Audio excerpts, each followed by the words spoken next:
8 নম্বর, ক্ষমা করতে শেখা। দেখুন, ক্ষমা করতে না পারলে দাম্পত্য জীবনে কেন, কোন জীবনে আপনি কখনো সুখী হতে পারবেন না।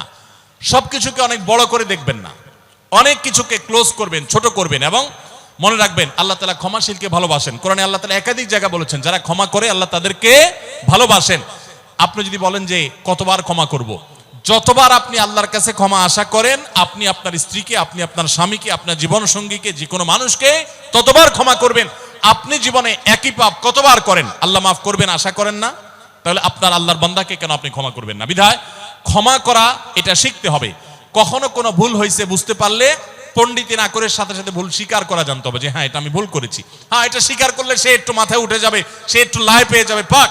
কিন্তু এটা একটা ভালো গুণ, পরবর্তীতে এটাকে ব্যালেন্স করতে পারবেন অন্যভাবে। ভুল স্বীকার করবেন।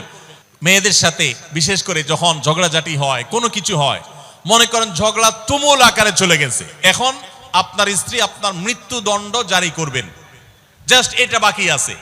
এই টাইমটাতে আপনি যদি চান যে এই রাগের পারদকে পাতাল থেকে মুহূর্তের ভিতর, আমি আকাশ থেকে মুহূর্তের ভিতরে পাতালে নামায় আনবো, আগুনের সাথে সাথে পানি করব, একটা বুদ্ধি, একটা কাজ করবেন, সাথে সাথে পানি হয়ে যাবে। সেটা কি? এতক্ষণ যা তর্ক করছেন, এখন বলেন যে আসলে তুমি ঠিক বলছো, আমারটা ভুল, ব্যাস দেখবেন যে আগুন পানি হয়ে গেছে সাথে সাথে। তো ভুল স্বীকার করতে পারে, এটা শুধু স্বামীরা না, স্ত্রীদের ক্ষেত্রে একই কথা প্রযোজ্য। এটা অনেক বড় একটা গুণ, বিশেষ করে ক্ষমা করতে পারা। ক্ষমা করতে যারা পারে না, তাদেরকে আল্লাহ ভালোবাসেন না।